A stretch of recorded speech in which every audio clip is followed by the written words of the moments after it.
We are on the way to Bhaktapur.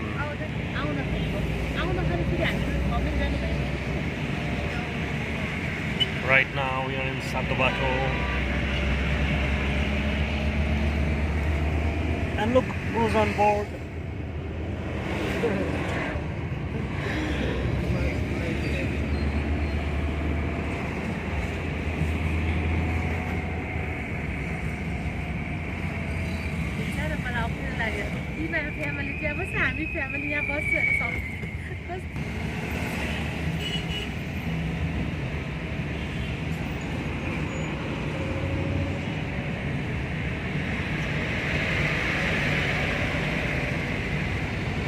Look at the wide, beautiful roads.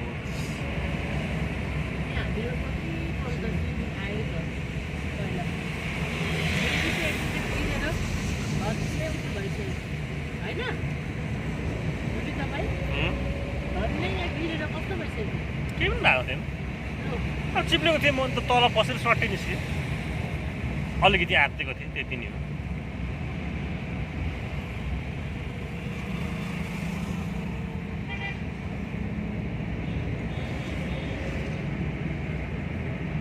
airport aeroplanes. I can see the tail of 2 aeroplanes.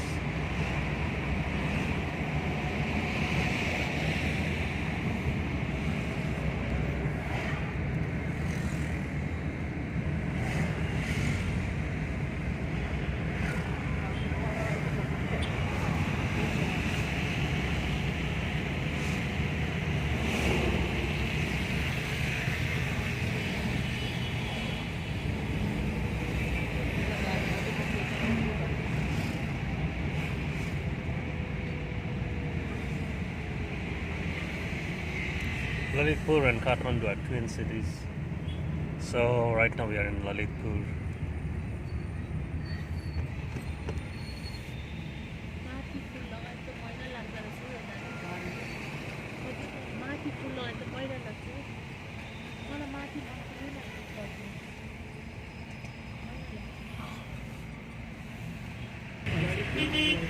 So this car, this driver just told me cost him 32 lakhs, Nepali 32 lakhs, which is exactly 20 lakhs of Indian rupees. This is Alto, and in 20 lakhs I think so you will get 2 or 3 Altos in India. What is the cost of Alto now? 5? If it's 5 lakhs, then you get to buy 4 Altos in India, and such is the tax they have to pay, custom duty they have to pay. Excuse me. In Nepal, people are so rich here. With the money that we buy 4-wheelers car, in India they buy 2-wheelers, a 2-wheeler here, a bike, the Honda bike. What is that model? CB, okay, CBRS something 350 is exactly 5 lakhs over. I see 5 lakhs here in Nepal. So you get to buy 2 in India with that money. But still people are buying it, riding it, using it. They have no problem.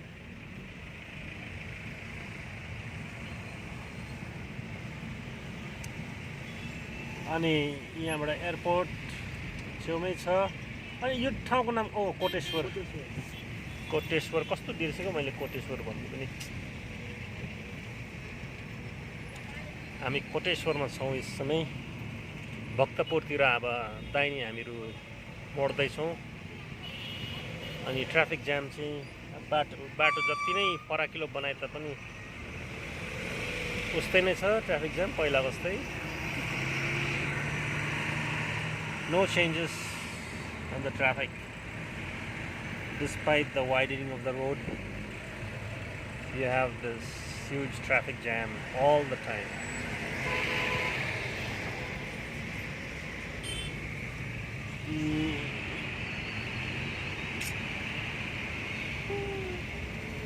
So I went to withdraw some money with my Indian ATM, State Bank of India ATM card, and they have Nepal State Bank of India here, Nepal State Bank of India, the Nepal version of State Bank of India here in Nepal.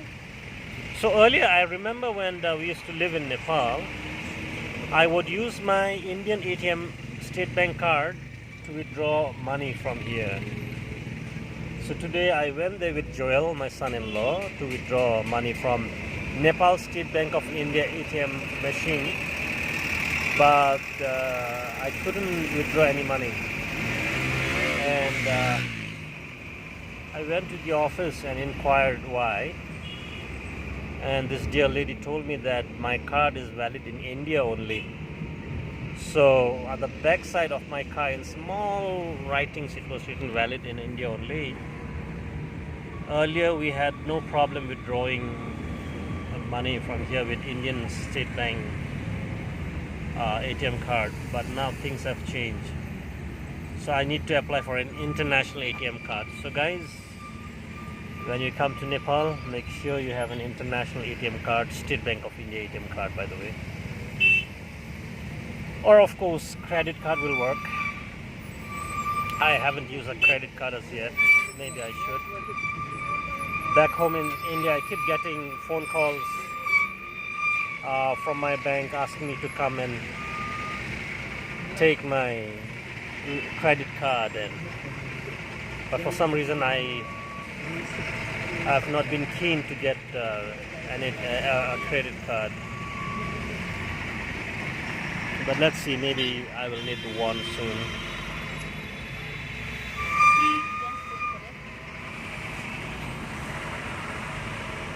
I wish we could use Phone Pay or Google Pay in Nepal, but it doesn't work. You have to enter your credit card account, credit card details in your Google Pay, I guess, to be able to use Google Pay in Nepal.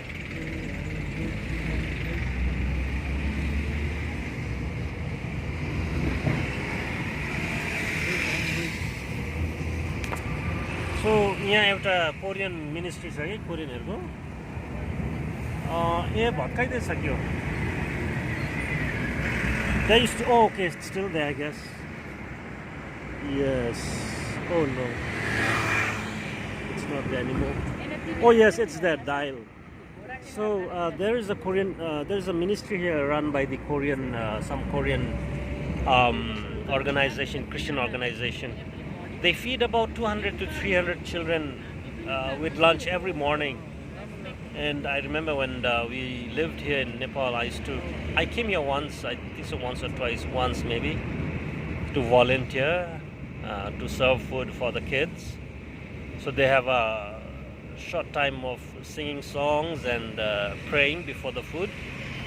And then there were about over 200 kids. And so you serve them food. So what they basically do is they make the kids stand in a queue, and so you are there with a plate of food, offering the plate of food to each and every kids on the queue. But how you do that is there's a small, they give you a small stool where it's like a footstool, and where you kneel down actually. You kneel down and you condescend down to the height of those small kids, and then with two hands you offer the plate of food to them. And that was so very humbling experience for me. And then I asked them why, what is the philosophy behind that? And they said that we don't want the children to feel that they are hopeless and dependent on us, and the attitude with which we serve them food is that what we are basically saying is we are kneeling down and saying, please accept this food, and instead of saying, here, take this food, instead of bossing around with the kids. And that was a very humbling experience, and I learned a very big and beautiful lesson that day, that if we are to help the poor and the needy or whoever is in need, We should not make them feel that they are inferior to us or they're hopeless and useless. But we should condescend down to where they are and make them feel important and give them with an attitude of humility and meekness. And that was the lesson I learned that day. And I really, God bless those Korean missionaries there, serving those kids for so many years now.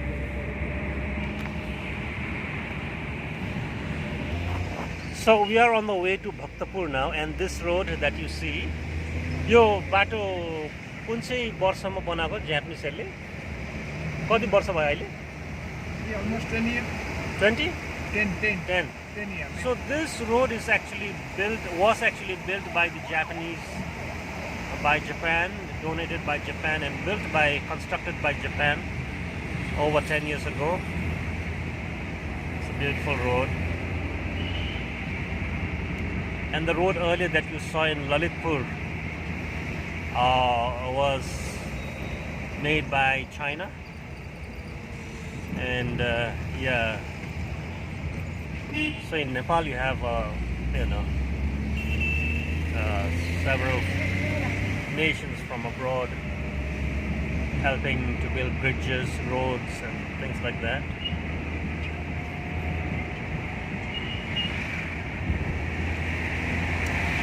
The irony of the situation in Nepal is that the popular saying that goes in and around this country is that the public of Nepal are rich, but the government of Nepal is poor.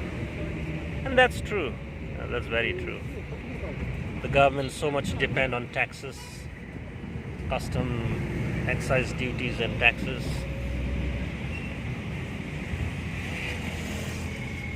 As I mentioned earlier, I mean, they have no qualms about to spend, money 4 times that we would spend in India to buy a car, or twice the amount to buy a bike here. So strangely, people, they have money, they can buy cars and they make houses here, big houses. The reason, I guess, is most of them, they have family members working abroad, and that is how they are able to buy cars here and construct houses, buildings.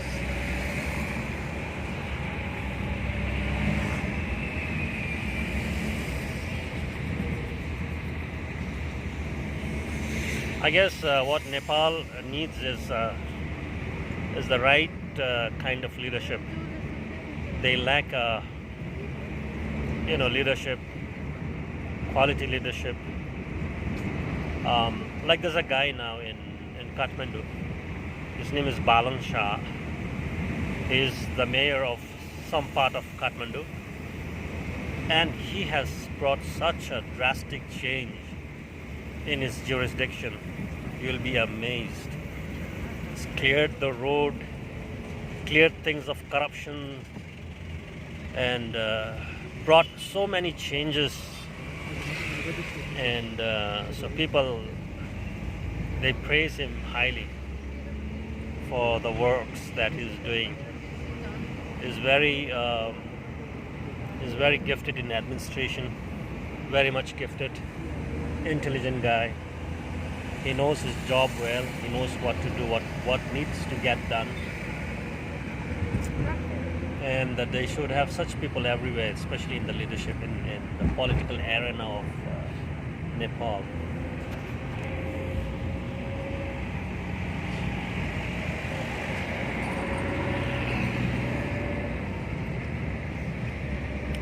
I remember when we used to live here, we used to have about 14 to 16 hours of load shedding during summer. I mean, just imagine living, inside your house, and with 14 to 16 hours of power cut. Just imagine. But what happened after that? After we left Nepal in 2015, and a new guy came to take over the whole electricity thing. His name was Kulman, eh? Kulman? Kulman Ghising. Kulman Ghising. Yeah. And boy, what a change he brought. I don't know what he did, but he oversaw the whole thing in such a way, he ran the whole electricity things in such a way that from that time on, maybe 2016 or something like that, until now there are no power cuts. Of course, frequently you get power cuts due to some reason here and there, but then you don't have all those load sheddings for like 14-16 hours anymore. So you need such kind of leadership in this nation. So what he proved is actually it can be done. It can be done. Things can change in Nepal, and it can become a very prosperous nation here in Asia. They just are waiting for such people like Kulman Ghising and Balan Shah. And I pray God that He would raise such leaders in this nation who are not corrupted, who are not for fame and power and money, and to grab power and things like that, but people having hearts to bless the nation, to serve the nation, to bring changes and development in the nation. And I guess we as believers need to and ought to pray for Nepal. The churches are growing in a very fast pace here, despite the persecution that they face from time to time. But